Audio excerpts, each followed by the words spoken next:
نحمده ونستعينه ونستغفره ونعوذ بالله من شرور أنفسنا وسيئات أعمالنا من يهده الله فلا مضل له ومن يضلل فلا هادي له وأشهد أن لا إله إلا الله وأشهد أن محمدا عبده ورسوله أما بعد فإن أصدق الحديث كتاب الله وخير الهدي هدي محمد صلى الله عليه وسلم وشر الأمور محدثاتها وكل محدثة بدعة وكل بدعة ضلالة وكل ضلالة في النار. எல்லா புகழும் புகழ்ச்சியும் வணக்கங்களும் ஏக இறைவன் அல்லாஹ் ரப்புல் ஆலமீன் அவன் ஒருவனுக்கே என்றென்றும் சொந்தமானது. அவன் தனித்தவன், யாதொரு இணையோ துணையோ தேவையோ இல்லாதவன். அவன் யாரையும் பெறவும் இல்லை, யாராலும் பெறப்படவும் இல்லை, அவனுக்கு நிகராக எதுவுமே இல்லை என்று சாட்சியம் சொல்கின்றேன். அந்த ஏக இறைவனின் சாந்தியும் சமாதானமும் நமது சத்திய தூதர் சன்மார்க்கத்தின் போதகர் நம் உயிரிலும் மேலான நம்முடைய தலைவர் நபிகள் பெருமானார் ஸல்லல்லாஹு அலைஹி வஸல்லம் அவர்கள் மீது என்றென்றும் உண்டாகட்டும். அன்பிக்கினிய சகோதரர்களே, அல்லாஹ்வுடைய மிகப்பெரிய அருளால் மற்றுமொரு வெள்ளிக்கிழமை நாளில் அல்லாஹு தஆலா பொருந்தி கொள்ளக்கூடிய இந்த சபையிலே அல்லாஹுவிடத்திலிருந்து அதிகமான நன்மைகளை அடைந்து கொள்ள வேண்டும் என்கின்ற ஆர்வத்தில் அவனுடைய மாளிகையிலே நானும் நீங்களும் ஒன்று சேர்க்கப்பட்டிருக்கின்றோம். இந்த சபையுடைய மகத்துவத்தை விளங்கி அதனுடைய நன்மையை முழுமையாக அடைகின்ற பாக்கியத்தை அல்லாஹு தஆலா எனக்கும் உங்களுக்கும் தந்தருள் புரிவானாக என்று பிரார்த்தித்தவனாக, அன்பிக்கினிய சகோதரர்களே, இன்றைய ஹுத்துபாவில் ஒரு தலைமுறையிலிருந்து இன்னொரு தலைமுறைக்கு கொண்டு செல்லப்பட வேண்டிய அம்சங்கள் என்பது சம்பந்தமாக ஒரு சில விடயங்களை உங்களோடு பகிர்ந்து கொள்ள வேண்டும் என்று ஆசைப்படுகின்றேன். இலங்கை நாட்டிலே நம்முடைய முஸ்லீம் சமூகத்தை பொறுத்த மட்டில் பரவலாகவே நம்முடைய சமூகம் எதிர்நோக்கி கொண்டிருக்கக்கூடிய மிக முக்கியமான சவால்களில் ஒன்று இந்த சமூகத்துடைய அறிவு வளர்ச்சி, இரண்டாவது இந்த சமூகத்துடைய ஒழுக்கம், மூன்றாவது இந்த சமூகத்துடைய பொருளாதாரம். பொதுவாகவே ஒரு சமூகம் பல சமூகங்கள் இருக்கக்கூடிய ஒரு இடத்திலே மதிக்கப்பட வேண்டும் என்று சொன்னால், ஒரு சமூகமாக மதிக்கப்பட வேண்டும் என்றால் அந்த சமூக கட்டமைப்புக்குள்ளே இந்த மூன்று அம்சங்களும் மிக முக்கியமானது. எந்த சமூகம் குறித்து நாங்கள் பேசுகின்றோமோ அந்த சமூகத்துடைய அறிவு வளர்ச்சியும் அறிவு மட்டமும் எந்த அளவிலே இருக்கின்றது என்பதும், அந்த சமூகம் எவ்வளவு ஒழுக்கமான சமூகம் என்பதும், அந்த சமூகத்திடத்தில் எந்த அளவுக்கு பொருளாதாரம் இருக்கின்றது என்பதும், ஒரு சமூகத்தை மட்டிடுவதற்கு அந்த சமூகம் எந்த இடத்தில் இருக்கின்றது என்பதை தீர்மானிப்பதற்கு ஒரு அளவுகோலாக இன்றைக்கு பரவலாகவே காணக்கூடியதாக இருக்கின்றது. இந்த அளவுகோல்களில் பொருளாதாரம் என்று சொல்லக்கூடிய அளவுகோளுடைய விடயத்திலே நம்முடைய சமூகத்தில் எடுத்துக்கொள்கின்ற இந்த கவனம் அறிவு வளர்ச்சியுடைய விடயத்திலும் ஒழுக்கத்துடைய விடயத்திலும் மிக குறைவான கரிசனை காட்டக்கூடிய அளவிலே தான் நம்முடைய சமூகம் சென்று கொண்டிருப்பதனால், நம்முடைய சமூகம் எந்த ஊரிலே வாழ்ந்தாலும் எல்லா ஊர்களிலும் இந்த மூன்று விவகாரங்கள், அதிலும் குறிப்பாக முதலில் நான் சொன்ன அந்த இரண்டு விவகாரங்கள் சம்பந்தமாக ஒரு தலைமுறையிலிருந்து அடுத்த தலைமுறைக்கு அது கொண்டு செல்லப்படுவது என்பது, கொண்டு செல்லப்பட வேண்டும் என்கின்ற அந்த நோக்கமும் எண்ணமும் இல்லாதவர்களாக இருக்கக்கூடிய தலைமுறையினர் சென்று கொண்டிருப்பதனால் அல்லாஹு தஆலா அருள் புரிந்தவர்களை தவிர அதனுடைய விழிப்புணர்வுகளும் அடிக்கடி ஞாபகமூட்டல்களும் நம்முடைய சமூகத்துக்கு தேவைப்பட்டு கொண்டே இருக்கின்றது என்பார்ந்த சகோதரர்களே. எந்த ஊருக்கு சென்றாலும் இந்த பிரச்சனை தான். எந்த ஊரிலே பேசுவதற்காக வேண்டிய தலைப்புகள் எடுக்கப்பட்டாலும் இந்த பிரச்சனைகளை கட்டாயம் சாடை மாடையாக சொல்லிவிடுங்கள். சம்பந்தம் இல்லாத தலைப்புகளிலே கூட இதையும் கொஞ்சம் பேச முடியாதா என்று கேட்கின்ற அளவிலே ஏற்பாட்டாளர்களுடைய நிலைமைகள் இன்றைக்கு சென்று கொண்டிருப்பதை பார்க்கலாம். இன்றைக்கு கூட ஒரு இடத்திலே ஒரு நிகழ்ச்சியை செய்வதற்காக வேண்டி தலைப்பை பற்றி பேசிக்கொண்டிருந்தார்கள் நிர்வாகிகள். அவ்வாறு பேசிக்கொண்டிருந்த நிர்வாகிகள் தரப்பட்டிருக்கக்கூடிய தலைப்பு ஒரு பக்கம், அந்த தலைப்புக்கும் இந்த விடயங்களை பற்றி பேசுவது சம்பந்தமாக கொஞ்சம் நெருக்குவது என்பது உண்மையாகவே கடினம். ஆனால் அவர்கள் ஒரு சில விடயங்களை சொல்லி இந்த அம்சங்களை இதோடு சேர்த்து உங்களால் பேச முடியுமா, ஏனென்றால் இப்பொழுது ஊருக்கு இது தேவைப்படுகின்றது என்று ஊர்கள் எல்லாம் சந்தித்து கொண்டிருக்கக்கூடிய ஒரு சவாலாக இன்றைக்கு ஒரு தலைமுறை தன்னிடத்திலிருந்து அடுத்த தலைமுறைக்கு எதை கொண்டு போய் சேர்ப்பது என்பதை அறியாத தலைமுறைகளாக இன்றைக்கு இருக்கக்கூடிய தலைமுறைகள் இருக்கின்றன என்கின்ற அம்சத்தை நாங்கள் காணக்கூடியதாக இருக்கின்றது.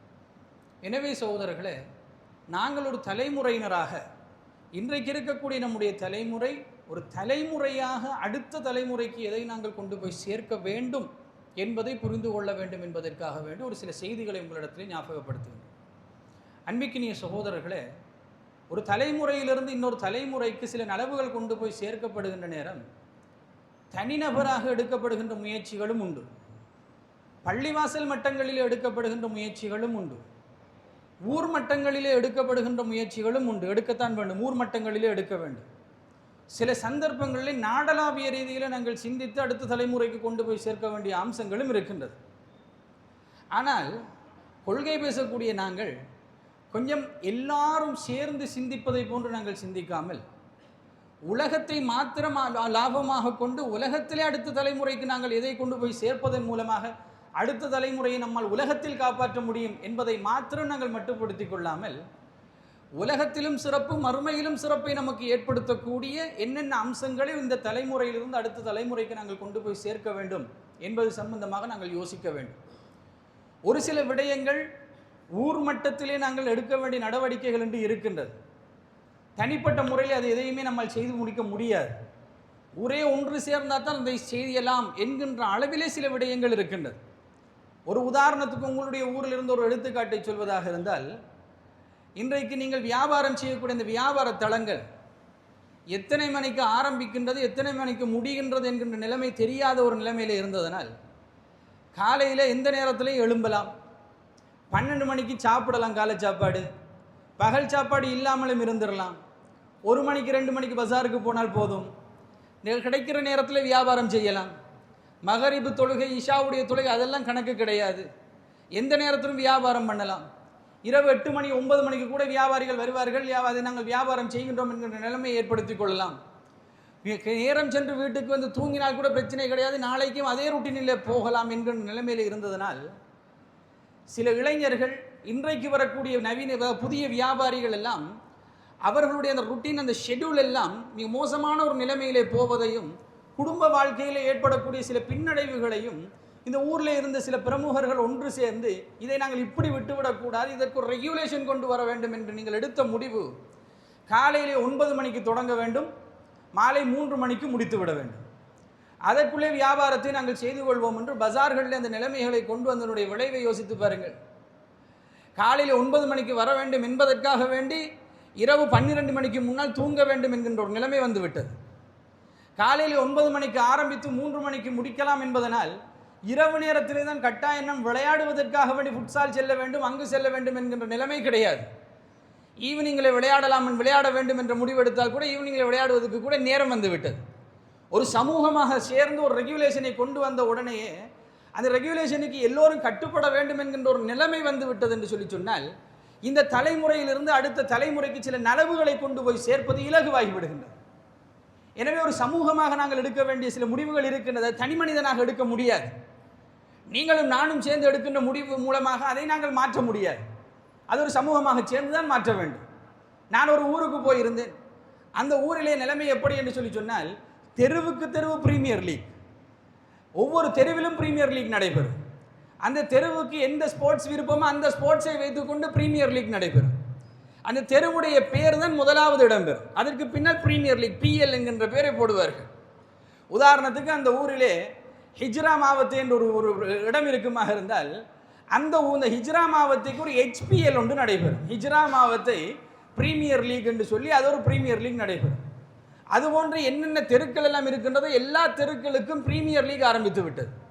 அந்த பிரீமியர் லீக் உடைய நிலைமை எந்த அளவுக்கு அந்த ஊருக்குள்ளே உக்ரமாகி விட்டது என்றால் அந்த தெருவுக்கு நடைபெறுகின்ற, அந்த ஊருக்கு, அந்த பிரதேசத்துக்கு நடைபெறக்கூடிய அந்த பிரீமியர் லீக்குக்கு அந்த பிரதேசத்தில் மாத்திரம் கலந்து கொள்ளாமல் பக்கத்து தெருவில் இருந்தும் கலந்து கொள்வதற்கு பழகிவிட்டார்கள்.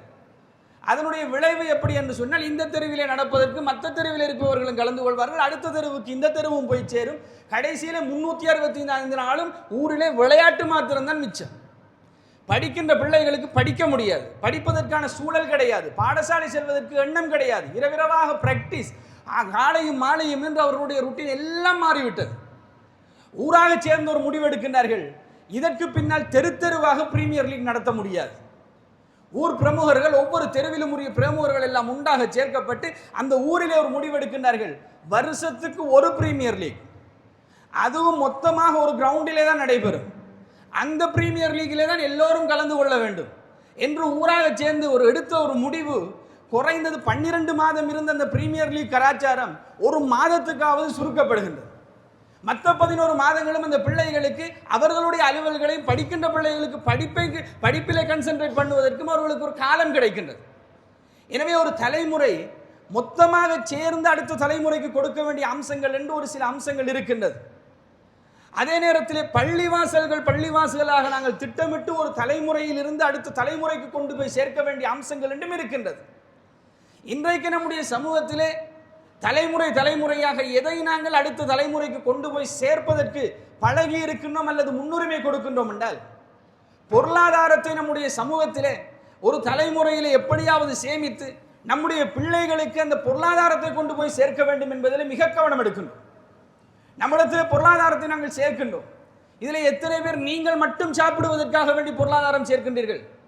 நான் மரணிக்கும் வரையிலே, நான் மரணிப்பதற்கு எவ்வளவு காலத்தை அல்லாஹ் எனக்கு நாடி இருக்கிறேன், அது வரைக்கும் உள்ள காலத்துக்கு தான், நான் இருக்கின்ற காலத்துக்கு சாப்பிடுவதற்காக வேண்டித்தான் என்னுடைய பொருளாதாரத்தை நான் சேர்க்கின்றேன். அடுத்த தலைமுறைக்கு நான் சேர்க்கவில்லை என்று இந்த இடத்துல யாராவது இருக்கின்றோமா? இல்லை. நமக்கென்று ஒரு வராசத்தை நாங்கள் சேர்த்துக் கொள்கின்றோம், அந்த சொத்தை நாங்கள் சேர்த்துக் கொள்கின்றோம். நாங்கள் மரணித்து விட்டோம் என்று சொன்னால் நம்முடைய பிள்ளைகளுக்கு அது போய் சேர வேண்டும் என்று நாங்கள் நினைக்கின்றோம். மார்க்கத்திலே தவறாண்டு கேட்டால் தவறு கிடையாது. அல்லாஹ்வுடைய தூதர் ஸல்லல்லாஹு அலைஹி வஸல்லம் அவர்கள் சொன்னார்கள், உங்களுடைய பிள்ளைகளை அடுத்தவரிடத்தில் நீங்கள் கையேந்துமாறு விட்டு செல்வதை விட அவர்களை செல்வந்தர்களாக விட்டு செல்வது சிறந்தது என்று தான் சொன்னார்கள். அந்த சிறப்பு இருக்கின்றது, இல்லை என்று சொல்லவில்லை. ஆனால் நாங்கள் வெறுமனே பொருளாதாரத்தை மட்டும் கொடுக்கின்ற அந்த மென்டாலிட்டியிலே தான் இருக்கின்றோம். நம்மிலே அதிகமானவர்கள் அல்லாஹ் அருள் புரிந்தவர்களை தவிர சொத்துக்களை சேர்க்கின்றோம். எதற்காக வேண்டி? பிள்ளைகளுக்கு நாங்கள் விட்டு போக வேண்டும் என்பதற்காக வேண்டி.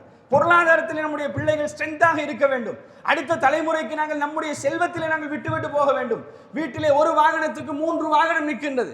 எதற்காக வேண்டி 3 வாகனம் என்று கேட்டால், இது என்னுடையது, இது என் மகனுக்கு, இது என் மகளுக்கு என்று சொல்கின்ற அளவிலே நாங்கள் வாகனங்களை அடுத்த சந்ததிக்கு கொண்டு போய் சேர்ப்பதற்காக வேண்டி சேர்க்கின்றோம். மொபைல் போன்களை நம்முடைய பிள்ளைகளுக்கு நாங்கள் வாங்கி கொடுக்கின்றோம். அடுத்த தலைமுறைக்கு கொண்டு போய் சேர்க்கக்கூடிய அம்சங்கள் சில நேரங்களில் நம்முடைய கலாச்சாரங்கள், நம்முடைய பண்பாடுகள், நம்முடைய செயல்பாடுகள் இருந்து கூட சில விடயங்களை நம்முடைய பிள்ளைகளுக்கு நாங்கள் கடத்தி விடுகின்றோம். நாங்கள் தான் கடத்தினோம் என்பது கூட தெரியாமல். இந்த ஊரில் அந்த நடைமுறை இருக்கின்றது, பல ஊர்களிலும் அந்த நடைமுறைகள் இருக்கின்றது.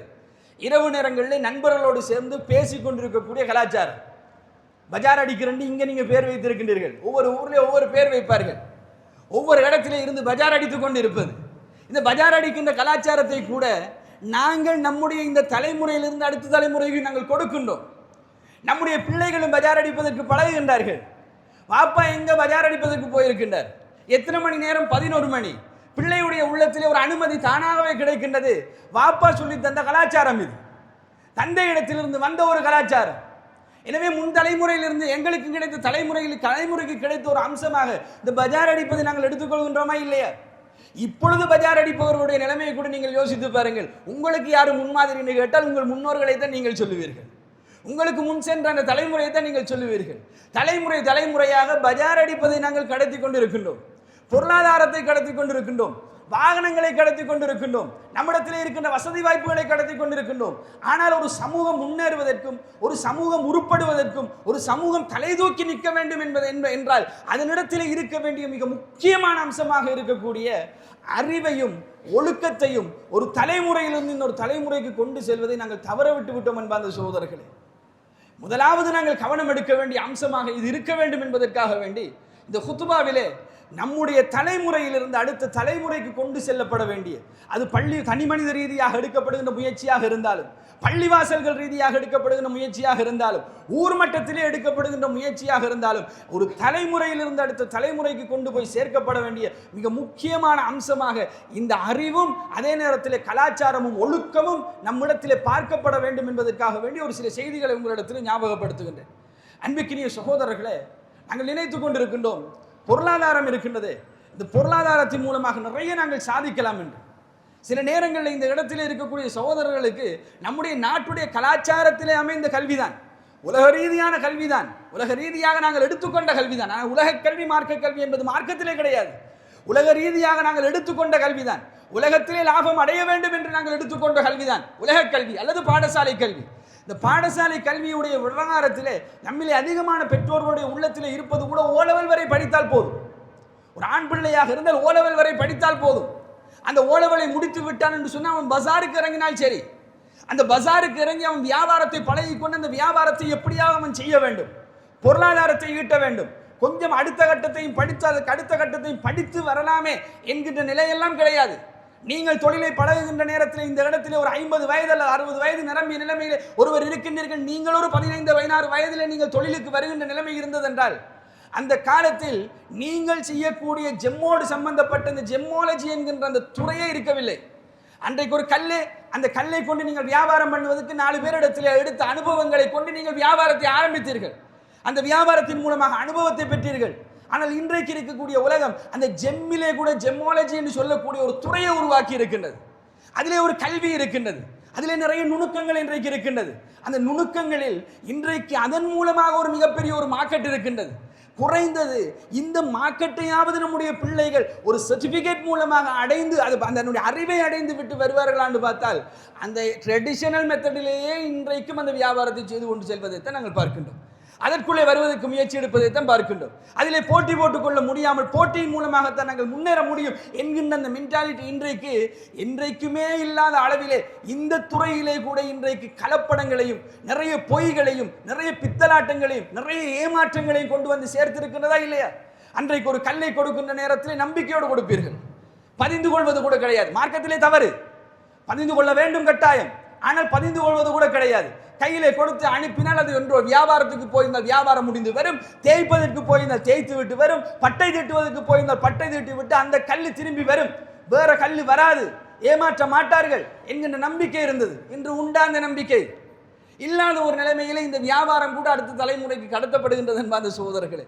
எனவே இன்றைக்கு அறிவு என்பது இரண்டாம் தரமாக பார்க்கப்படுகின்ற அளவில் இன்றைக்கு இருக்கக்கூடிய பெற்றோர்களும் மாறி இருப்பதனால் ஒரு விடயத்தை உங்களுடைய உள்ளத்திலே பதிய வைக்க வேண்டும் என்பதற்காக வேண்டி ஒரு தலைமுறையிலிருந்து இன்னொரு தலைமுறைக்கு எதை நாங்கள் கொண்டு போய் சேர்க்க வேண்டும் என்பதை அல் குர்ஆனிலிருந்து ஒரு சில ஆயத்துகளின் மூலமாக உங்களிடத்தில் ஞாபகப்படுத்தலாம் என்று நினைக்கின்றேன். அன்பிற்கினிய சகோதரர்களே, இது நான் சொல்லுகின்ற செய்தி அல்ல, அல்லாஹு தஆலா சொல்லுகின்ற செய்தி. அல்லாஹு தஆலா திருமறை குர்ஆனில் நிறைய நபிமார்களுடைய வரலாறுகளை நமக்கு சொல்லித் தருகின்றார், நிறைய நல்லடியார்களுடைய வரலாறுகளை சொல்லித் தருகின்றார். அந்த நல்லடியார்களிலே ஆண்களை பற்றியும் சொல்லி இருக்கின்றான், பெண்களை பற்றியும் சொல்லி இருக்கின்றான். நபிமார்களுடைய வரலாறுகளை பற்றி பேசுகின்ற நேரத்தில் அவருடைய தாவா பணியை முழுமையாக அல்லாஹ் தஆலா நமக்கு சொல்லி தருவார். என்னென்ன தாவாக்களை அவர்களுடைய வாழ்க்கையில் அவர்கள் செய்தார்கள், எப்படியெல்லாம் கஷ்டப்பட்டார்கள், லா இலாஹ இல்லல்லாஹ் என்கிற அந்த வார்த்தைக்காக வேண்டி அவர்கள் எப்படியான துயரங்களை தன்னுடைய வாழ்க்கையிலே தாங்கிக் கொண்டார்கள் என்பது சம்பந்தமாக அல்லாஹ் தஆலா பேசுவார். அந்த வரலாறுகளை நமக்கு சொல்லி தருவார். சில நல்லடியார்களுடைய வரலாறுகளை அல்லாஹ் தஆலா சொல்லி இருக்கின்றான் திருமறை குர்ஆனிலே. அந்த நல்லடியார்களுடைய வரலாறுகளை சொல்லுகின்ற நேரம் அவர்களிடத்தில் ஒரு முன்மாதிரி இருக்கு. அந்த முன்மாதிரி அவர்களிடத்தில் எடுத்துக்கொள்ள வேண்டும் என்பதற்காக மட்டும் அந்த வரலாற்றிலிருந்து ஒரு பகுதியாக அல்லாஹ் தஆலா திருமறை குர்ஆனில் அந்த வரலாற்றை நமக்கு சொல்லி தருவார். மரியம் அலைஹிஸ்ஸலாத்துடைய வரலாறை நமக்கு சொல்லி தந்திருக்கின்றார் பொறுமைக்கு இலக்கணமாக. ஆசியா உம்மாவுடைய வரலாற்றை நமக்கு சொல்லி தந்திருக்கின்றான். ஒரு கணவன் ஒரு பெரிய கொடுங்கோலனாக இருக்கின்ற நேரத்தில் அவனிடத்தில் சித்திரவதை செய்யப்படுகின்ற அந்த சந்தர்ப்பத்தில் கூட எவ்வாறு நடந்து கொள்ள வேண்டும் என்பதை நமக்கு ஒரு முன்மாதிரியாக சொல்லித் தருவதற்காக வேண்டி அந்த வரலாற்றை அல்லாஹ் தஆலா சொல்லித் தருவான். இப்படி நிறைய வரலாறுகளை திருமறை குர்ஆனிலே அல்லாஹ் தஆலா நமக்கு சொல்லி தந்திருக்கிறான். துல்கர்னைனுடைய வரலாறு அல்லாஹ் தஆலா சொல்லி தந்திருக்கின்றான். ஹிதர் அலைஹிஸ்ஸலாத்துடைய வரலாறு அல்லாஹ் தஆலா சொல்லி தந்திருக்கின்றான். இந்த பட்டியலில் அல்லாஹ் தஆலா சொல்லி தந்த ஒரு வரலாறு தான் லுக்மான் என்று சொல்லக்கூடிய ஒரு நல்லடியாருடைய வரலாறு. இந்த லுக்மான் என்று சொல்லக்கூடிய அந்த நல்லடியாருடைய வரலாற்றிலே மொத்தமாகவே இடம்பெறுவது தன்னுடைய மகனுக்கு அவர் செய்த உபதேசம். வேறு எதை பற்றியும் அல்லாஹ் தஆலா லுக்மான் அலைஹிஸ்ஸலாத்து வஸ்ஸலாம் அவர்கள் சம்பந்தமாக நமக்கு சொல்லித் தரவில்லை. சூரத்துல் லுக்மானிலே 31வது அத்தியாயத்தின் 13வது வசனத்திலிருந்து லுக்மான் அலைஹிஸ்ஸலாம் அவர்களை பற்றி அல்லாஹ் தஆலா நமக்கு சொல்லித் தருகின்றார். ஒரு சாதாரண மனிதர், நபியாக கூட அந்த இடத்திலே பதியப்படவில்லை, கருத்து முரண்பாடு இருக்கின்றது. ஆனால் பெரும்பாலான சலபறிஞர்களுடைய கருத்தின்படி அவரை ஒரு நபியாக கூட அவர்கள் அல்லாஹ் தஆலா சொல்வதாக நமக்கு சொல்லித் தரவில்லை. ஒரு நபியாக இல்லாத ஒரு மனிதர் அல்லாஹ் தஆலா ஒரு ஞானத்தை அவருக்கு கொடுத்திருந்தார். இந்த உலகம் சம்பந்தமாக நல்ல புரிதலை அல்லாஹ் தஆலா கொடுத்திருந்தார். அந்த புரிதலோடு அவர் ஏற்கனவே வந்த யாரோ ஒரு நபி, அவருக்கென்று வந்த அந்த நபியுடைய அந்த வேதத்தில் இருந்து அவர் கற்ற அந்த தகவல்களோடு தன்னுடைய மகனை அழைத்து ஒரு தலைமுறை இன்னொரு தலைமுறைக்கு தன்னிடத்திலிருந்து கொண்டு போய் சேர்க்க வேண்டும் என்கின்ற நிலைமையிலே உள்ள ஒரு சில அம்சங்களை சொல்லிக் கொடுக்கின்றார்கள். அந்த அம்சங்களை அல்லாஹ் தஆலா நமக்கு கற்றுத் தருகின்றான். அல்லாஹ் தஆலா சொல்லுகின்றான், லுக்மான் அவர்கள் தன்னுடைய மகனிடத்திலே கொண்டு போய் சேர்த்த அம்சங்கள் என்னென்ன என்கின்ற பட்டியலை அல்லாஹ் தஆலா சொல்லித் தருகின்றான். நம்மிடத்திலிருந்தும் அடுத்த தலைமுறைக்கு முதன்மையாக போய் சேர வேண்டிய அம்சங்கள் இதுதான். இதைத்தான் நாங்கள் முதலாக கவனம் எடுக்க வேண்டும். தனிப்பட்ட முறையில் நான் ஒரு தந்தை, நீங்கள் ஒரு தந்தை. தந்தை என்கின்ற இடத்திலே ஸ்தானத்திலே இருந்து கொண்டு நம்முடைய பிள்ளைகள் என்கின்ற அடுத்த தலைமுறை இருக்கின்றதே, முதலாவது வீட்டைத்தானே நாங்கள் பார்க்க வேண்டும். நம்முடைய வீட்டிலே இருக்கக்கூடிய நம்முடைய பிள்ளைகள் என்கின்ற அந்த அடுத்த தலைமுறை இருக்கின்றதே, அந்த அடுத்த தலைமுறைக்கு நாங்கள் கொண்டு போய் சேர்க்க வேண்டிய அம்சம். இந்த அம்சத்தை மையப்படுத்தித்தான் வீடுகளிலும் நம்முடைய அடுத்த தலைமுறைக்கு கொண்டு போய் சேர்க்க வேண்டிய அம்சங்கள் ஆரம்பிக்கப்பட வேண்டும். பள்ளிவாசல்களிலும் அடுத்த தலைமுறைக்கு கொண்டு போய் சேர்க்கப்பட வேண்டிய அம்சங்கள் ஆரம்பிக்கப்பட வேண்டும். ஊர்களிலும் அடுத்த தலைமுறைக்கு கொண்டு போய் சேர்க்கப்பட வேண்டிய அம்சங்கள் ஆரம்பிக்கப்பட வேண்டும். அன்பிக்கினிய சகோதரர்களே, நம்மிடத்தில் பொருளாதாரம் இருக்கின்றது. இந்த பொருளாதாரத்தின் மூலமாக நாங்கள் என்னென்னமோ எல்லாம் நாங்கள் சாதித்துக் கொண்டிருக்கின்றோம். எவ்வளவோ பொருளாதாரம் இந்த ஊரிலே கொட்டி கிடக்கின்றது. அதன் மூலமாக என்னென்னமோ எல்லாம் நாங்கள் சாதித்துக் கொண்டிருக்கின்றோம். ஆனால் அந்த சாதனைகளில் கல்வி என்கின்ற சாதனை மிக குறைவாகத்தானே இருக்கின்றது. சென்ற வருடம் இந்த பாடசாலையிலே வந்த ஓ லெவல் ரிசல்ட்டை நீங்கள் எடுத்து பாருங்கள், அட்வான்ஸ் லெவல் ரிசல்ட்டை நீங்கள் எடுத்து பாருங்கள். அந்த ரிசல்ட்டின் மூலமாக நாங்கள் வெளியிலே சொல்லுகின்ற அளவுக்கு அறிவிலே எந்த அளவுக்கு நாங்கள் முன்னாலே நிற்கின்றோம். ஓ லெவலில் ரிசல்ட் நல்லா இருந்தால், ஏ லெவலில் ரிசல்ட் நல்லா இருந்தால் அது அறிவிலே சிறந்த சமூகம் என்று நான் சொல்ல வரவில்லை. ஆனால் இந்த ஓ லெவலில் ரிசல்ட்டை எடுப்பதற்கும் ஏ லெவலில் ரிசல்ட்டை எடுப்பதற்கும் கூட நாங்கள் அறிவிலே முதிர்ச்சி அடையவில்லையே. அதனால் சொல்லுகின்றேன் என்பது சகோதரர்களே, நம்மிடத்தில் அந்த முதிர்ச்சியாவது ஏன் வரவில்லை? ஏன் நம்மால் செய்ய முடியாத ஒரு எக்ஸாமா, நம்ம செய்ய முடியாத ஒரு படிப்பா, நம்மால் சாதிக்க முடியாத ஒரு துறைகள், அதெல்லாம் தாராளமாக நம்மால் செய்ய முடியும். நம்மிடத்தில் பொருளாதாரம் இருக்கின்றது. அதை சரியான இடத்திலே நாங்கள் செலவழித்திருந்தால் அதையும் கொண்டு நாங்கள் நம்முடைய சமூகத்திலே அறிவை நாங்கள் வளர்த்திருக்கலாம், ஒழுக்கத்தை வளர்த்திருக்கலாம் என்பது சகோதரர்களே. எனவே நம்மிடத்தில் தவறி போனது பொருளாதாரம் அல்ல, பொருளாதாரத்தை செலவழிக்க வேண்டுமே என்கின்ற அந்த எண்ணமும் அல்ல, அதுவும் தாராளமாக இருக்கின்றது. எங்கு செலவழிக்க வேண்டும், எதற்கு செலவழிக்க வேண்டும், எதற்காக நம்முடைய முயற்சி இருக்க வேண்டும் என்பதிலே தான் நாங்கள் தவறழைத்திருக்கின்றோம். அதைத்தான் லுக்மான் அலைஹிஸ்ஸலாத்து வஸ்ஸலாம் அவர்கள் ஒரு தலைமுறையிலிருந்து அடுத்த தலைமுறைக்கு சொல்லிக் கொடுக்கின்றார்கள். அல்லாஹ் தஆலா சொல்லுகின்றான், முதலாவது தன்னுடைய மகனுக்கு சொல்லிக் கொடுத்த அம்சத்தை பாருங்கள். மகனை கூப்பிட்டு பக்கத்திலே அழைத்து, யா புனைய, என்னுடைய அருமை மகனே, லா துஷ்ரிக் பில்லாஹ், அல்லாஹ்வுக்கு நீ இணை கற்பிக்காதே. இந்த உலகத்திலே நமக்கு எது ஃபர்ஸ்ட்? இந்த உலகத்திலே நம்முடைய சமூகத்துக்கு, நம்முடைய அடுத்த தலைமுறைக்கு கொடுப்பதில் எது பெஸ்ட்? அந்த பெஸ்டை செலக்ட் பண்ணி தன்னுடைய மகனுக்கு சொல்லிக் கொடுக்கின்றார்கள். இந்த உலகத்திலேயே பெஸ்டான ஒரு அம்சம், இந்த உலகத்திலே அடுத்த தலைமுறைக்கு கொடுப்பதற்கு தகுதியான அம்சம். சில வேளைகளில் இதை நான் உங்களிடத்திலே சொல்லுகின்ற நேரத்தில் உங்களுக்கு சில நேரம் சிரிப்பாக இருக்கும். இதையா நாம் முதலாவது என் பிள்ளைக்கு சொல்லிக் கொடுக்க வேண்டும் என்று, என் அடுத்த தலைமுறைக்கு இதையா நாங்கள் முதலாவது கொண்டு போய் சேர்க்க வேண்டும் என்று. ஏனென்றால் நமக்கும் மார்க்கத்துக்கும் அல்லாஹ்வுக்கும் இடையில இருக்கக்கூடிய தொடர்பு அவ்வளவாகத்தான் இருக்க முடியும், அல்லாஹ் அருள் புரிந்தவர்களை தவிர. அன்பிற்கினிய சகோதரர்களை, இந்த உலகத்திலேயே ஒரு மனிதன் கட்டாயம் அறிந்திருக்க வேண்டிய, இந்த உலகத்திலே அவனுடைய அறிவுடைய ஆக தெளிவு இருக்க வேண்டிய இடம் லா துஷ்ரிக் பில்லாஹ், நீ அல்லாஹ்வுக்கு இணை கற்பித்து விடாதே. இன்ன ஷிர்க லலுல்முன் அதீம், ஷிர்க் என்று சொல்வது அதாவது மிகப்பெரிய அநியாயம், மகத்தான அநியாயம், அதைவிட அநியாயம் ஒன்று கிடையாது என்று சொல்லி மகனுக்கு சொல்லிக் கொடுக்கின்றார்கள். முதலாவது அடுத்த தலைமுறைக்கு சொல்லிக் கொடுக்க வேண்டிய அம்சம். இதற்காக வேண்டி நம்முடைய வீட்டிலே ஏற்பாடுகள் இருக்க வேண்டும், இதற்காக வேண்டி நம்முடைய மஸ்ஜிதுகளில் ஏற்பாடு இருக்க வேண்டும், இதற்காக நம்முடைய பொருளாதாரங்கள் செலவழிக்கப்பட வேண்டும். இஸ்லாமிய பேரின் மூலமாக முஸ்லீம்கள் என்கின்ற வரையறைக்குள்ளே பேர்தாங்கிகளாக இருந்து கொண்டு நவீன முறைகளில் இந்த ஷிர்கை, மார்க்கத்துக்குள்ளே இருக்கக்கூடிய ஷிர்க்குகளை, மார்க்க ரீதியாக முலாம் பூசப்பட்ட ஷிர்க்குகளை நாங்கள் எதிர்த்து இன்றைக்கு பள்ளிவாசல்கள் அமைத்து இன்றைக்கு தௌஹீதுவாதிகளாக நாங்கள் இந்த பள்ளிவாசல்கள் நிறைந்து வழிகின்றோமே. இந்த வழியக்கூடிய எண்ணிக்கையை எப்படி இன்றைக்கு இருக்கக்கூடிய நவீன ஏஐ கருவிகளின் மூலமாக, சோசியல் மீடியாக்களின் மூலமாக மிக இலகுவாக அவர்களின் பக்கம் இழுத்து எடுக்க முடியும் என்பதற்கான வழிமுறைகளை தேடிக்கொண்டு இன்றைக்கு சோசியல் மீடியாக்கள் அதிகமாக ஷிர்கை மிக லேட்டஸ்ட் வெர்ஷனாக அவர்கள் பரப்பிக் கொண்டிருக்கின்றார்கள் என்பது சோதர்களே.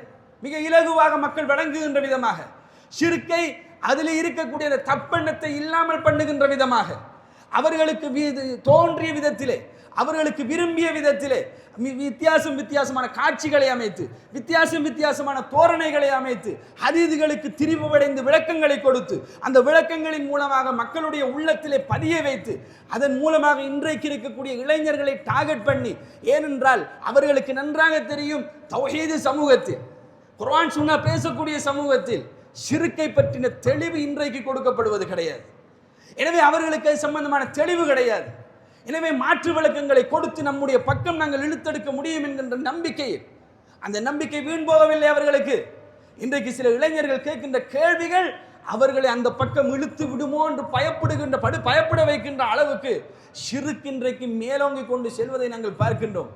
அவர்கள் சொல்லிக் கொடுத்தார்கள், இன்ன ஷிர்கல் அலுல்முன் அலீம், ஷிர்க் என்பது மிகப்பெரிய அநியாயம். இந்த சமூகத்தில் இருந்து அடுத்த சமூகத்துக்கு, அடுத்த தலைமுறைக்கு இதுதான் முதலாவது நாங்கள் கொண்டு போய் சேர்க்க வேண்டிய விடயம். இந்த உலகத்தை அல்லாஹ் எப்படி படைத்திருக்கின்றான்? அல்லாஹ் தஆலா கேட்கின்றான், நான் என்னென்ன அம்சங்களை எல்லாம் படைத்திருக்கின்றேன், இதை பல கடவுள்கள் படைத்திருக்க முடியுமா? ஒரே ஒரு கடவுள் தானா என்று அல்லாஹ் தஆலா குர்ஆனில் நம்மை பார்த்து கேட்கின்றான்.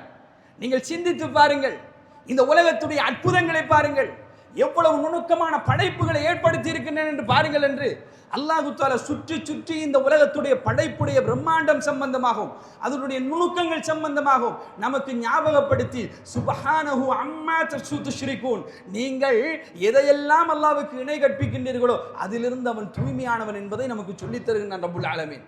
அல்லாஹு தஆலாவுக்கு இணை கற்பிப்பது இருக்கின்றதே, எல்லாவற்றையும் அல்லாஹ்விடத்திலிருந்து வாங்கி, எல்லாவற்றையும் அவனிடத்திலிருந்து எடுத்து அனுபவித்துக் கொண்டு, இந்த வாழ்க்கையை அவனுடைய கண்ட்ரோலுக்கு கீழே நாங்கள் வாழ்ந்து கொண்டு, அவன் அல்ல எங்களுடைய இறைவன், அவன் அல்ல எங்களுடைய பாதுகாவலன், அவன் அல்ல எங்களுக்கு ரட்சிப்பவன் என்று அவன் அல்லாத இன்னொருவருக்கு நாங்கள் கொடுக்கக்கூடிய அந்த இடத்துக்கு பேர் தான் இணை வைப்பு.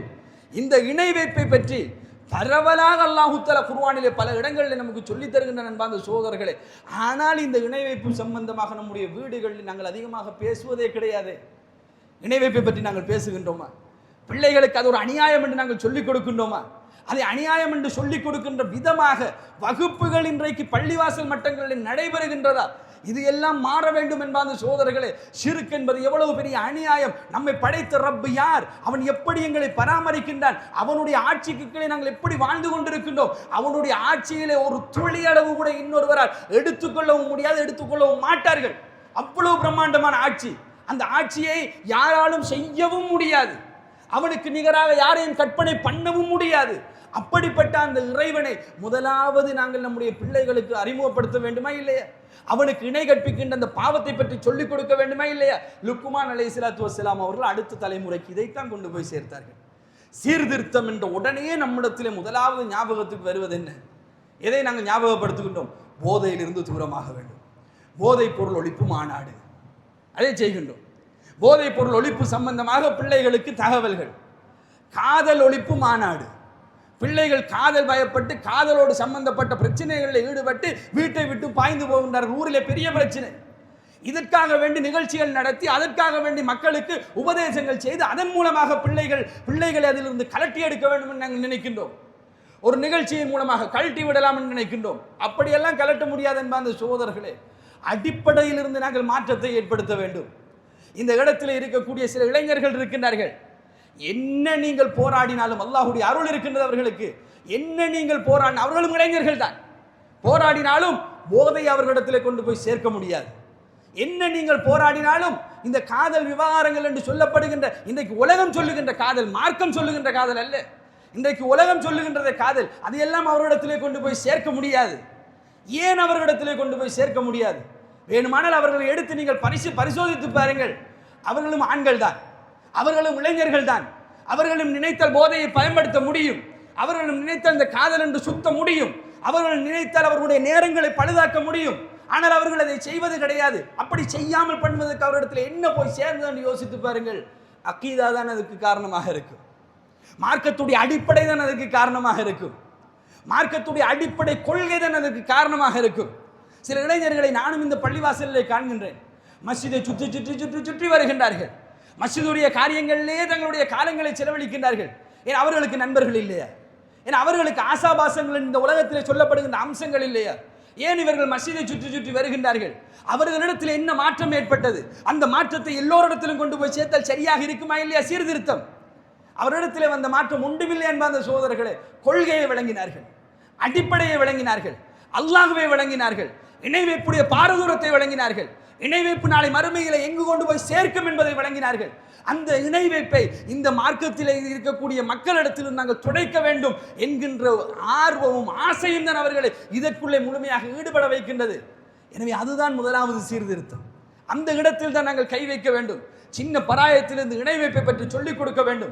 இளைஞர்களுக்கு தனியாக இணை வைப்பு சம்பந்தமான விழிப்புணர்வுகள் செய்ய வேண்டும். அந்த இணை வைப்பில் இருந்து அவர்கள் வெளியிலே வர வேண்டும். இணை வைப்பின் பக்கம் அவர்கள் போகாமல் இருப்பதற்கும் இறைவனை பற்றி அவருடைய மதிப்பை அதிகமாக அவர்கள் விளங்கிக் கொள்வதற்கும் அது காரணமாக இருக்க வேண்டும் என்பதற்காக வேண்டி இந்த செய்தியை உங்களுக்கு சொல்கின்றேன். முதலாவது சொல்லிக் கொடுத்த செய்தி. இரண்டாவது சொல்லிக் கொடுக்கின்றார்கள், யா புனைய, என்னுடைய அருமை மகனே, இன்னஹா இன்தகும் மிஸ்கால ஹப்பத்தின் மின் ஹர்தலின் ஃபதகும் ஃபீ ஸஹ்ரத்தின் அவு ஃபீ ஸமாவாதி வல் அர்ல். இந்த உலகத்தில் ஒரு கடுகளவோ அல்லது ஒரு கடுகை விட சிறிய அளவோ ஏதாவது ஒரு பொருளை கொண்டு போய் நீ ஒரு பாறைக்குள்ளேயோ வானத்திலோ அல்லது பூமியிலோ நீ எங்கு கொண்டு போய் ஒளித்தாலும் அல்லாஹ் அதையும் திருப்பி கொண்டு வந்து சேர்ப்பான். இறைவனுடைய பார்வையிலிருந்து அது ஒரு காலத்திலும் தப்பாது. மகனுக்கு அடுத்த தலைமுறைக்கு சொல்லிக் கொடுக்கக்கூடிய அடுத்த வார்த்தை அல்லாஹ்வுடைய ஆற்றலை பற்றி. இன்னல்லாஹு லத்தீஃபுன் ஹபீர். அல்லாஹு தஆலா நுணுக்கமான அறிவு கொண்டவனாகவும் ஹபீராக லத்தீஃபாக இருக்கின்றான் என்கின்ற அந்த செய்தியை மகனுக்கு சொல்லிக் கொடுக்கின்றார்கள். நீ எதை கொண்டு போய் ஒளித்தாலும் அல்லாஹ்வுடைய பார்வையிலே அது இல்லாமல் போகாது. இந்த இடத்துல படித்தவர்கள் இருப்பீர்கள். இந்த உலகத்தில் 118 மூலகங்கள் இருக்கின்றதா? என்ன இந்த 118 மூலகங்கள்? அணு அணுவாக அல்லாஹ் தஆலா இந்த உலகத்தை படைத்திருக்கின்றார். அந்த அணுக்களை குரூப் பண்ணுகின்ற நேரத்தில் 118 குரூப்பாக பிரிக்கலாம் என்று சொல்லி தருகின்றார்கள். அதிலே ஒரு குரூப்பை சொல்கின்றனே, ஆக்சிஜன் ஒரு குரூப். ஆக்சிஜன் என்கிறது ஒரு மூலகம். இந்த உலகத்தில் கோடான கோடி எண்ணிக்கையில் அடங்காத ஆக்சிஜன்கள் இருக்கின்றது. அல்லாஹ் படைத்து வைத்திருக்கின்றார். அத்தனை ஆக்சிஜன்களையும் ஒரு குரூப்புக்கு கொண்டு வந்து அவர்கள் சொல்லுகின்றார்கள், இது ஆக்சிஜன் அப்படின்னு சொல்லுகின்றார்கள்.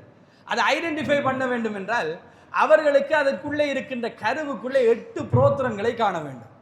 8 புரோத்திரங்கள் இருந்தால் அது ஆக்சிஜன் என்று அவர்களுக்கு சொல்ல தெரியும். இப்போ இந்த உலகத்தில் ஒரு ஆக்சிஜனை எடுத்துக்கொண்டு வந்து ஒரு விஞ்ஞானியுடைய கையிலே கொடுத்து, விஞ்ஞானியை இந்த அவனுடைய ஆக்சிஜன், இந்த ஆக்சிஜனை கையிலே கொடுத்து அவனிடத்தில் இதை எப்படி நீ ஆக்சிஜன் சொல்கின்றான்னு கேட்டால் 8 புரோட்டானை வச்சு ஆக்சிஜன் அவன் சொல்லுவான். அந்த ஆக்சிஜனை திருப்பி காத்துல விட்டு விட்டு நான் விட்ட அதே ஆக்சிஜனை திருப்பி தேடிக்கொண்டு வான்னு சொன்னால் அவனால் அதே ஆக்சிஜனை தேடிக்கொண்டு வர முடியாது. ஆக்சிஜனை தேடிக்கொண்டு வரலாம், இன்னொரு ஆக்சிஜனை காட்டலாம், இன்னொரு ஆக்சிஜன் அணுவை கொண்டு வந்து அடிக்குது ஆக்சிஜன் அணு காட்டலாம். ஆனால் விட்ட ஆக்சிஜன் அணுவை திருப்பி கொண்டு வந்து காட்ட முடியாது. அல்லாஹ்வால் முடியும். ஏனென்றால் அதை படைத்தவன் அவன். இந்த உலகத்திலே ஒவ்வொரு அணுவை பற்றியும் அறிந்தவன் அவன். ஒவ்வொரு அணுவும் என்ன செய்கின்றது என்பதை அறிந்தவன் அவன். ஒவ்வொரு அணுவுக்கும் விதி எழுதியவன் அவன். அந்த ஒவ்வொரு அணுவும் எப்படி இயங்கிக் கொண்டிருக்கின்றது என்பதை அறிந்தவன் அவன். சொல்லிக் கொடுக்கின்றார்கள் மகனுக்கு, நீ இந்த உலகத்தில் ஒரு கடுகல்ல, கடுகை விட சிறிய ஒரு பொருளை கூட பாறைக்குள்ளேயோ வானத்திலோ பூமியிலோ எங்கு கொண்டு போய் ஒளித்து மறைத்தாலும் இறைவன் அதை எடுத்துக்கொண்டு வருவான். அல்லாஹ்வுடைய பார்வை விட்டும் அது தப்பாது மகனே என்று அடுத்த தலைமுறைக்கு அல்லாஹ்வுடைய வல்லமையை பற்றி சொல்லிக் கொடுக்கின்றார்கள். இதை அறிந்து, இதை தெரிந்து, இதை மனதால் ஏற்ற ஒரு தலைமுறை உருவாகுமாக இருந்தால் அந்த தலைமுறை அல்லாஹ்வுடைய அச்சத்தின் காரணத்தினாலே பாவத்தின் பக்கம் போவதற்கு பயப்படும் என்பார்ந்த சகோதரர்களே. இன்றைக்கு யாருக்கும் தெரியாமல் இதை நான் செய்து விடலாம். அல்லாஹ்வுடைய பார்வையில் இருந்து தப்பாது. இது ஒரு நாள் உபதேசத்தின் மூலமாக வரக்கூடிய அம்சம் அல்ல. பல நாள் உபதேசம் அந்த மனதுக்கு இறங்க வேண்டும். அந்த கட்டங்கட்டமாக பிள்ளைகளுக்கு சொல்லிக் கொடுக்க வேண்டும். அடுத்த தலைமுறைக்கு அதை கட்டங்கட்டமாக கொண்டு போய் சேர்க்க வேண்டும். ஒரு சிறிய தவறு செய்து விட்டாலும் எனக்கு மறைவாக நீ செய்து விட்டாய், அல்லாவுக்கு மறைவாக உன்னால் செய்ய முடியாது என்று தந்தை சொல்ல வேண்டும், தாய் சொல்ல வேண்டும், மாமா சொல்ல வேண்டும், சாச்சா சொல்ல வேண்டும். காண்கின்ற நேரத்தில் எல்லாம் அந்த உபதேசங்கள் அல்லாஹ்வுடைய பார்வையை விட்டு எதுவும் தப்பாது மகனே என்கின்ற அந்த வார்த்தை உபதேசமாக போய்கொண்டே இருக்க வேண்டும். அடுத்த தலைமுறைக்கு அடிக்கடி கேட்க கேட்க அந்த உள்ளத்துக்கு அது மாறும். இறைவன் பார்த்து கொண்டிருக்கின்ற அந்த உணர்வை அது ஏற்படுத்தும் இன்ஷா அல்லாஹ். அந்த ஏற்படுத்தலின் மூலமாகத்தான் ஒரு தலைமுறையை பாவத்தை விட்டும் தூரமாக்க முடியுமே தவிர போதைப் பொருள் விழிப்புணர்வு என்ற பெயரில் பேனர் ஒன்றை அடித்து அந்த பேனரிலே போதைப் பொருளை நீங்கள் பாவித்தால் இன்னென்ன மாதிரியான பாதிப்புகள் எல்லாம் வரும் என்றெல்லாம் சொல்லிக் கொடுப்பதன் மூலமாக இதை மாற்ற முடியாது என்பாங்க சகோதரர்களே. அடுத்த தலைமுறைக்கு எதை கொண்டு போய் சேர்க்க வேண்டும் என்ற அடிப்படையை கொண்டு போய் சேர்க்க வேண்டும். லுக்மான் அலைஹிஸ்ஸலாத்து வஸ்ஸலாம் அவர்கள் மகனுக்கு சொல்லிக் கொடுக்கின்றார்கள். அல்ஹம்துலில்லாஹ் இன்னல் ஹம்தலில்லாஹி நஹ்மதுஹு வ நஸ்தஈனுஹு வ நஸ்தக்ஃபிர் வ நஊது பில்லாஹி மின் ஷுரூரி அன்ஃபுஸினா வ ஸய்யிஆத்தி அஅமாலினா மன் யஹ்திஹில்லாஹு ஃபலா முضில்ல லஹு வ மன் யுضلل ஃபலா ஹாதிய லஹு வ அஷ்ஹது அன் லா இலாஹா இல்லல்லாஹ் வ அஷ்ஹது அன்ன முஹம்மதன் அப்துஹு வ ரசூலுஹு அம்மா பஅத். அன்பிக்கினிய சகோதரர்களே, லுக்மான் அலைஹிஸ்ஸலாம் அவர்கள் அடுத்து சொல்லிக் கொடுக்கக்கூடிய உபதேசத்தை பாருங்கள். தன்னுடைய மகனுக்கு சொல்லுகின்றார்கள், உறுதியான காரியங்கள் என்றால் என்ன? இந்த உலகத்தில் ஒரு ஸ்ட்ரென்த்தான காரியங்கள், நீ செய்யக்கூடிய காரியங்கள்லேயே உனக்கு ஸ்ட்ரென்த் இதுதான். இதை உன் வாழ்க்கையில் நீ வைத்துக்கொள், உன் வாழ்க்கை எப்பயுமே ஸ்ட்ராங்காக இருக்கும், யாராலும் அசைக்க முடியாது. அது சொல்கின்ற நேரத்தில் சொல்லிக் கொடுக்கின்றார்கள், இன்னதாலிக மின் அஸ்மில் உமூர், இந்த காரியங்கள் தான் உறுதியான காரியங்கள் என்று சொல்லிக் கொடுக்கின்றார்கள். என்னென்ன காரியங்கள்? யா புனைய, என்னுடைய அருமை மகனே, அகிமிஸ் ஸலா, தொழுகையை நிலைநாட்டு. தொழுகையை சொல்லிக் கொடுக்கின்றார்கள். இரண்டாவது சொல்லிக் கொடுக்கின்றார்கள், வஅ்முர் பில் மஅரூஃப், நன்மையை நீ அடுத்தவர்களுக்கு சொல். வன்ஹானில் முன்கர், பாவத்தை விட்டு அடுத்தவர்களை தடுத்துக்கொள். வஸ்பிர் அலா மா அஸாபக், உனக்கு வரக்கூடிய சோதனைகளின் போது நீ பொறுமையாக இருந்து கொள். அடுத்த தலைமுறைக்கு சொல்லிக் கொடுக்கக்கூடிய வார்த்தை. இப்போ நான் இதை சொன்ன உடனே நீங்கள் வைத்து லுக்மான் அலைஹிஸ்ஸலாம் சொன்ன அந்த அப்படியே பட்டியலை எடுத்து பிள்ளைய கூப்பிட்டு ரைட் ஓகே சொல்லி கொடுத்துட்டேன், என்ற காரியம் முடிஞ்சு, அதுக்கல்லது நான் சொல்லுகின்றேன். இன்றைக்குள்ள தலைமுறைக்கு ஒரு உபதேசத்தின் மூலமாக அது போய் சேராது. இது லுக்மான் அலைஹிஸ்ஸலாத்துற காலம். ஃபோன் இல்லாத, மீடியா இல்லாத, சுற்றி வளைச்சி வழிகெடுக்கிறதுக்கு ஆட்கள் இல்லாத, ஊட்ட விட்டு வெளியேறின சிந்தனை மாறாது, ஒரே விஷயத்தை சொல்லி கொடுத்த ஒரு வருஷத்துக்கு மனசில் பதிஞ்சிருக்கும்ன்ற ஒரு காலம் இருந்துச்சே, அந்த காலத்துக்கு தான் இந்த உபதேசம். இப்போ இந்த உபதேசத்தை பட்டியல் படுத்தி பக்கத்தில் உட்கார்ந்து எல்லாத்தையும் சொல்லிட்டு ரைட் ஓகே என்ற கடமை முடிஞ்சுங்கிறதல்ல. அப்படி கடமை முடியாது. இந்த உபதேசம் நம் வீடாக மாற வேண்டும். இந்த உபதேசம் பிள்ளை செல்லுகின்ற இடங்களாக மாற வேண்டும். இந்த உபதேசம் தான் நம் பள்ளி வாசல்களாக மாற வேண்டும். காண்கின்ற இடமெல்லாம் அந்த உபதேசங்கள் பிள்ளைகளுக்கு அடிக்கடி கண்ணுக்கு தெரிந்து கொண்டே இருக்க வேண்டும். அப்படி ஒரு சூழலை நம் பொருளாதாரங்களை வைத்து நாங்கள் உருவாக்க வேண்டும். அப்படி ஒரு சூழலை நம் பொருளாதாரங்களை வைத்து நாங்கள் உருவாக்குவோமாக இருந்தால் நம் பொருளாதாரத்தால் சாதிக்கலாம் என்பாங்க சகோதரர்களே. நம்மிடத்தில் இருக்கின்றது பொருளாதாரம். ஒரு சாதனையை, சில விடயங்களை, அதனால் நான் ஆரம்பத்திலே சொன்னேன், ஒரு சமூகத்துடைய பெருமதி அறிவால் உண்டு, அதே நேரத்தில் அதனுடைய பண்பாடு, அதனுடைய கலாச்சாரம், அதனுடைய ஒழுக்கத்தால் உண்டு. அது மட்டும் போது, அது பொருளாதாரமும் வேண்டும். ஏனென்றால் இது ரெண்டையும் நிலைநிறுத்துவதற்கு பொருளாதாரத்துடைய சப்போர்ட் முக்கியம். அந்த சப்போர்ட்டை நாங்கள் இது ரெண்டுக்காக பயன்படுத்திக் கொள்ள முடியும். எதிலே செய்வது என்பது நமக்கு பிரச்சனை. இதிலே செய்ய வேண்டும் என்பாங்க சகோதரர்களே. தொழுகையை நிலைநாட்ட வேண்டும், அடிக்கடி ஞாபகம் ஊட்டிக்கொண்டே இருக்க வேண்டும். நான் ஒரு வீட்டுக்கு போயிருந்தேன். அந்த வீட்டிலே ஒரு பெரிய போஸ்டர் அடித்திருந்தது. வீட்டுக்கு உள்ளே ஒரு போஸ்டர் அடித்திருந்தது.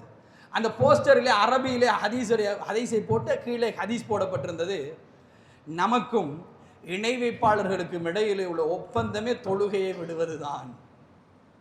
அதை காண்ற நேரம் எல்லாம் பிள்ளைக்கு ஞாபகம் வரும்.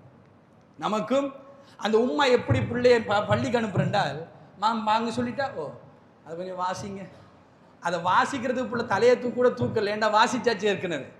தலையை கூட தூக்கலை, தலையை கீழே போட்டுட்டு அப்படியே பள்ளிக்கு போயிட்டு வாங்க சொன்ன உடனே. ஏனென்றால் அதில் என்ன இருக்கின்றது என்று நன்றாக தெரியும். நமக்கும் இணை வைப்பாளர்களுக்கும் இடையிலே இருக்கின்ற ஒப்பந்தமே தொழுகையை விடுவதுதான். தொழுதால் நாங்கள் இந்த செய், தொழுகையை விட்டாங்கள செய். ஹதீஸை பெருசா அடிச்சு உம்மா போட்டிருக்கிற அல்லாஹ் அந்த தாய்க்கு அருள் புரிய வேண்டும். அதை காட்டினால் போதும், பிள்ளை தொழுகிறதுக்கு போகுது. அந்த வீட்டுக்கு வர்றவர்கள் எல்லாம் அதை வாசிக்கின்றார்கள். அந்த வீட்டுக்கு வருகின்ற சிறார்கள் எல்லாம் அதை படிக்கின்றார்கள். ஒரு வீட்டில் ஒரு இடத்திலே ஒரு போஸ்டர், அவ்வளவுதான். அந்த பிரிண்ட் அவுட்டுக்கு ஒரு 20 ரூபா கூட போயிருக்காது. அந்த வீட்டிலே அந்த தாய்க்கு முடிந்த பொருளாதாரத்தை பயன்படுத்தி இஸ்லாத்தை வளர்த்து கொண்டு போகின்றார். அடிக்கடி காண வைக்கின்றார். தொழுகையுடைய முக்கியத்துவம் பிள்ளைகளுக்கு அடிக்கடி ஊட்டப்பட்டு தொழுகையை நிலைநாட்டுவதற்கு அந்த பிள்ளைகள் பழக்கப்படுத்தப்பட வேண்டும். வாங்கு சொல்லிவிட்டது என்று சொன்னால் பள்ளிவாசலுக்கு போகின்ற நடைமுறை வீட்டிலே இருக்க வேண்டும். அது ஒரு பழக்கமாக வீட்டிலே இருக்க வேண்டும். போகாமல் இருக்கின்ற வீட்டிலே அடிக்கடி அந்த கிச்சன்ல இருந்து ஒரு சத்தம் வரணும். வாங்கு சொல்லிட்டு இன்னும் போகலையா, வாங்கு சொல்லிட்டு இன்னும் போகலையா, என்ன செய்றீங்க வாங்கு சொல்லி இவ்வளவு நேரத்துக்கு, அப்படி என்று சொல்லக்கூடிய அந்த சத்தம் வந்து கொண்டிருக்க வேண்டும். அப்படியான வீடுகளாக நம் வீடுகள் மாற வேண்டும். அதே நேரத்தில் வாங்கு சொல்லிவிட்டது என்று சொன்னால் அவசரமாக வுது செய்வதற்காக வேண்டி ஒரு டப்பை நோக்கி போகக்கூடிய ஒரு தந்தை அந்த வீட்டில் இருக்க வேண்டும். அந்த தந்தை அந்த நடைமுறையை பழக்க வேண்டும்.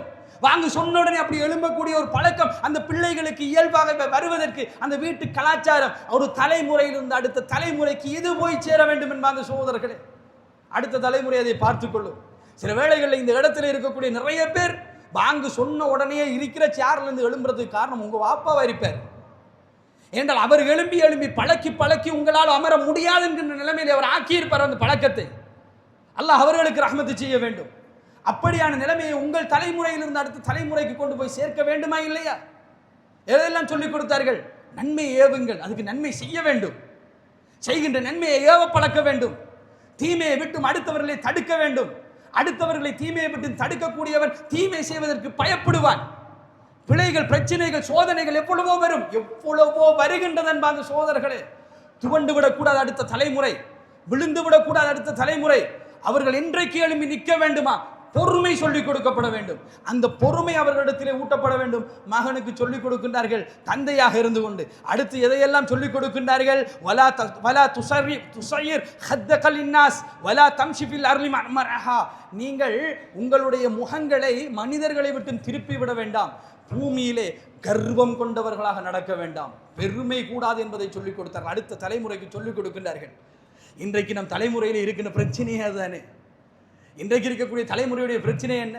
கொஞ்சம் பொருளாதாரம், ஒரு நல்ல பிஸ்னஸ், ஒரு சாட்டிஸ்ஃபேக்ஷன் அந்த வந்து விட்டது என்றால் மூத்தவர்களை மதிப்பது கிடையாது, மனிதர்களை மதிப்பது கிடையாது. நம்ம தான் எல்லாம் என்று நினைத்துக் கொள்வது. கையிலே ஒரு மொபைல் ஃபோன், கையிலே ஒரு பைக் வந்து விட்டது, கொஞ்சம் சம்பாதித்து விட்டோம், ஒரு பென்ஸ் கார் வாங்கி விட்டோம் என்றால், அல்லது ஒரு வீட்டை நாங்கள் கட்டி விட்டோம் என்றால், பக்கத்து வீட்டான் கூட யார் என்பதை மதிக்காத அளவுக்கு இன்றைக்கு வாழ்வதற்கு நம்முடைய சமூகத்தில் இருக்கின்ற மக்கள் பழகுவதற்கு அந்த பழக்கத்தை நோக்கி செல்வதற்கு காரணம் என்ன?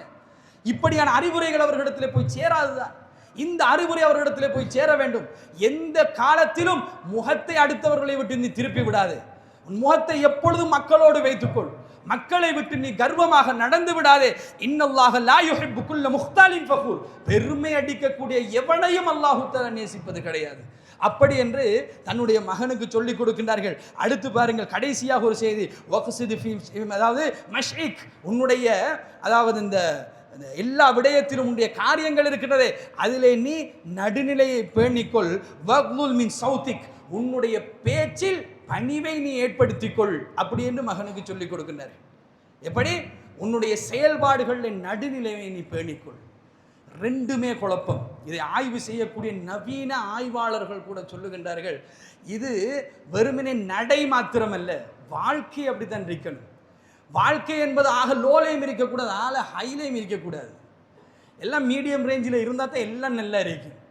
மேலதிகமாக பொருளாதாரம் வந்தால் கூட குழப்பம்தான். வருகின்ற பொருளாதாரங்களை கொடுத்து பழகின்றவனுக்கு அந்த நடுநிலை வாழ்க்கை என்பது எப்பொழுதும் சிறப்பாகத்தான் இருக்கும். எல்லா விடயத்திலும் நடுநிலை. அவனுடைய அறிவுடைய விவகாரத்திலும் யோசிக்கின்ற விவகாரத்திலும் ஓவரா போனவர்களை பாருங்கள், அப்படியே போய்விடுவார்கள். அதிலும் ஒரு நடுநிலை பேண வேண்டும். இந்த உலகத்தில் இருக்கக்கூடிய எல்லா அம்சங்களிலும் நீ நடுநிலைமையை பேணிக்கொள். எக்ஸ்ட்ரீமிசத்துக்கும் போய்விடாதே, லோ ரேஞ்சிலும் இருந்து விடாதே என்பதை மகனுக்கு சொல்லிக் கொடுக்கின்றார். அடுத்த தலைமுறைக்கு அது போய் சேர வேண்டும். கல்வியிலே நாங்கள் இப்பொழுது லோ ரேஞ்சிலே இருக்கின்றோம். கல்வியிலே கலாச்சாரத்தில் லோ ரேஞ்சிலே இருக்கின்றோம். மரியாதை செலுத்துகின்ற விடயத்திலே ஆக கீழ்மட்டத்திலே இருக்கின்றோம். இதில் இருந்து நாங்கள் அந்த நடுநிலை என்கின்ற அந்த இடத்துக்கு குறைந்தது வந்து சேர வேண்டும் என்ப அந்த சகோதரர்களே. நம்முடைய பிள்ளைகள் பேசுகின்ற வார்த்தைகள் மாற்றப்பட வேண்டும். முந்தையெல்லாம் சத்தம் போட்டு நாங்கள் பேச மாட்டோம். இன்றைக்கு மெதுவாக பேசுகிற பிள்ளையை காணவே இல்லை. எல்லா பிள்ளைகளும் சத்தம் போட்டு தான் பேசுது. சத்தமாக பேசக்கூடிய பிள்ளைகளைத்தான் அதிகமாக நாங்கள் காணுகின்றோம். இந்த இடத்திலிருந்து நம்முடைய சமூகத்தை மாற்ற வேண்டும். அல்லாஹ்வுடைய தூதருடைய அந்தஸ்தை உயர்த்துவதற்கும் அல்லாஹ்வுடைய தூதருக்கு மரியாதை செய்யக்கூடிய ஒரு சமூகத்தை அந்த காலத்திலே உருவாக்குவதற்கும் அல்லாஹு தஆலா அல்லாஹ்வுடைய தூதருடைய தோழர்களுக்கு கட்டளையிட்ட கட்டளையை பாருங்கள். அல்லாஹ் தஆலா சொல்கிறார், யா அய்யுஹல்லதீன ஆமனு, ஏ ஈமான் கொண்ட மக்களே, லா தர்ஃபஉ அஸ்வாத்தக்கும் ஃபௌக ஸௌத்தின் நபி, இந்த நபியுடைய சத்தத்தை விட உங்கள் சத்தத்தை நீங்கள் உயர்த்த வேண்டாம். அந்த மரியாதை இருக்க வேண்டும். ஒரு சபையிலே நாங்கள் போய்விட்டோம் என்றால் அந்த இடத்திலே நாங்கள் எப்படி சபை ஒழுக்கத்தை பேணுவது என்பது தெரிந்திருக்க வேண்டும். மூத்தவர்களோடு எப்படி நடக்க வேண்டும், அறிவு படைத்தவர்களோடு எப்படி நடக்க வேண்டும், இந்த மரியாதை நம்முடைய அடுத்த தலைமுறைக்கு கொண்டு போய் சேர்க்கப்பட வேண்டும், சொல்லிக் கொடுக்கப்பட வேண்டும் என்பது அந்த சகோதரர்களே. அப்துல்லா இப்னு உமர் ரலியல்லாஹு அவர்கள், உமர் ரலியல்லாஹு, அபூபக்கர், பெரிய பெரிய சஹாபாக்கள் இருக்கின்ற சபையில் அல்லாஹ்வுடைய தூதர் கேட்ட கேள்விக்கு அவருக்கு பதில் தெரியும், சொல்லவில்லை. அல்லாஹ்வுடைய தூதர் பதில் சொல்லிவிட்டார்கள். சபையை விட்டு வெளியேறி போகின்ற நேரத்தில் வாப்பாட்ட சொல்றாரு, வாப்பா எனக்கு அந்த பதில் தெரியும். அல்லாஹ்வுடைய தூதர் கேட்ட கேள்வி எனக்கு பதில் தெரியும், மகனை சொல்லி இருக்கலாமே, நான் சந்தோஷப்பட்டிருப்பேன் என்ற நேரத்தில், இல்லை வாப்பா, உங்களை மாதிரி மிகப்பெரிய சஹாபாக்கள் எல்லாம் இருக்கிற சபையில் நான் எப்படி முந்தி கொண்டு அந்த பதிலை சொல்றது என்று ஒரு கேள்வின்னு கேட்டார். எவ்வளவு மரியாதையாக வளர்க்கப்பட்டிருக்கிறார் பாருங்க.